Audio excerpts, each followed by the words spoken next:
Well, you kiss your son goodbye as he goes off to college to live his dream. He's made the football team. The rest is where that dream becomes a nightmare. That young man, Derek Shealy of Germantown, collapsed at practice and died just 6 days later. We'll have the rest of that story and what one school system's doing to keep young athletes from the same fate right after the break. New tonight, a Montgomery County couple is suing the NCAA nearly 2 years after their son died. Derek Shealy played football at Frostburg State University in Western Maryland.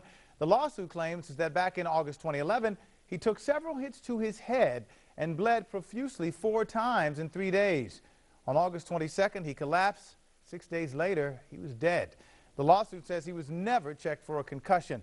The football coach, the assistant athletic trainer, and helmet manufacturer are all named in that lawsuit. And as the kids head back to school, 9 wants you to know about changes at area school district aimed at protecting student athletes from serious head injuries.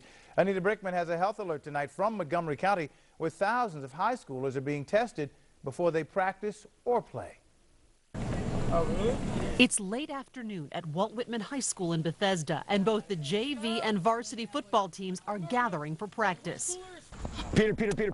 But before the players can do this, all right, guys, take a seat where you find a screen on.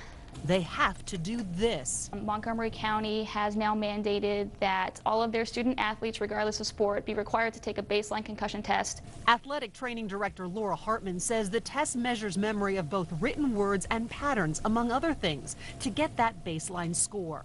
Then, if these football or volleyball players suffer a concussion this season, a follow-up test can be given for comparison 3 to 7 days after the injury. We start to retest them once they show signs of recovery in order to release them and place them back on track for release and for therapy. We have a whole return to play protocol now in Montgomery County. They've got to get cleared by the doctor, and then they start working with our trainer to get back on the field and start doing some agility drills. Let's go, let's go! Whitman's head football coach Jim Kuhn says his players are also trained in USA Football's Heads Up program, which teaches tackling techniques that protect against head and neck injuries. And players hit during only 2 practices a week in addition to game day. To try to decrease the number of subconcussive hits.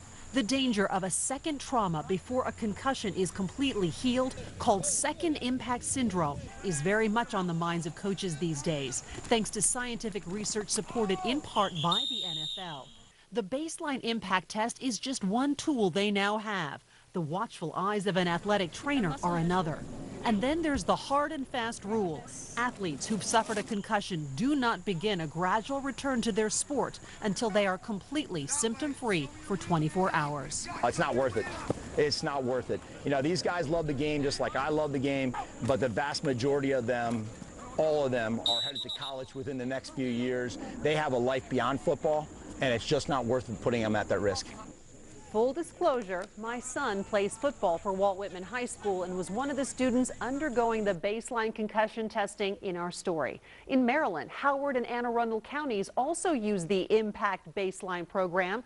D.C. is testing kids as well, starting with the sports considered high risk. And Fairfax County in Virginia has been using the Impact test with its student athletes for several years. I'm Anita Brickman, WUSA 9. All about keeping the young folks safe. Now, Anita has a lot more information on concussions, including some of the more subtle symptoms, on the health page of our website, WUSA9.com.